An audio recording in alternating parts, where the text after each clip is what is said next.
नमस्कार दर्शको, मी आहे काजल आणि तुम्ही पाहतात नागपूर समय मराठी बुलेटिन। आजच्या विशेष अंकात आपण घेऊन येणार आहोत देश विदेशातील, राज्यातील आणि आपल्या परिसरातील सर्वात महत्त्वाच्या घडामोडींचा आढावा।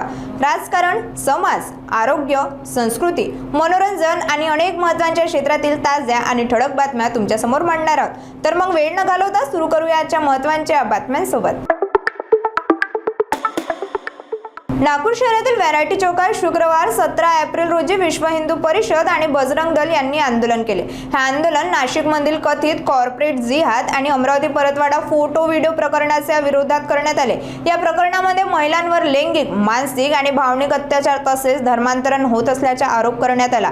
आंदोलनादरम्यान आंदोलकांनी हिंदू समाजातील महिलांना लक्ष्य केले जात असल्याचा मुद्दा उपस्थित केला आणि परतवाडा फोटो व्हिडिओ प्रकरणातील मुख्य आरोपी मोहम्मद अयान उर्फ मोहम्मद तन्वीर याच्यावर कठोर कारवाई करण्याची मागणी केली।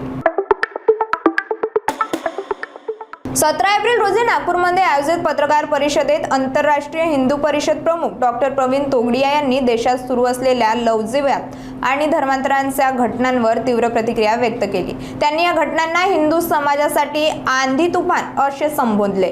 तोगडिया यांनी नाशिक कॉर्पोरेट जिहाद, परतवाडा व्हिडिओ कांड आणि इतर धर्मांतरण प्रकरणावर सरकारकडून कठोर आणि जलद कारवाईची मागणी केली। तसेच आंतरराष्ट्रीय हिंदू परिषद, राष्ट्रीय बजरंग दल आणि राष्ट्रीय महिला परिषद ओजस्विनी यांच्या वतीने बहीण मुलींमध्ये सावधानी अभियान अंतर्गत जुडो, कराटे प्रशिक्षण दिले जात असल्याची माहिती त्यांनी दिली। या अभियानात सहभागी होणाऱ्या महिलांना त्यांच्या सुरक्षेसाठी ओजस्विनी हिम्मत वायर तंत्र देखील पुरवले जाणार असल्याचे त्यांनी सांगितले। भारत आणि बांगलादेश यांच्यातील संबंधांमध्ये सध्या एक मोठा कूटनीतिक मुद्दा समोर आला आहे।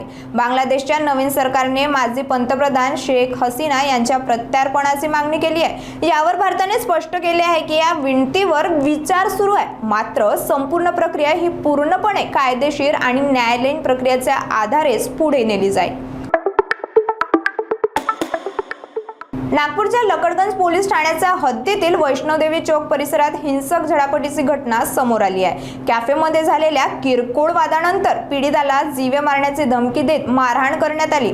मिळालेल्या माहितीनुसार कॅफेमधील छोट्या वादानंतर दुसऱ्या दिवशी आरोपी आणि त्याच्या 7 ते 8 साथीदारांनी मिळून पीडितावर बेदम हल्ला केला।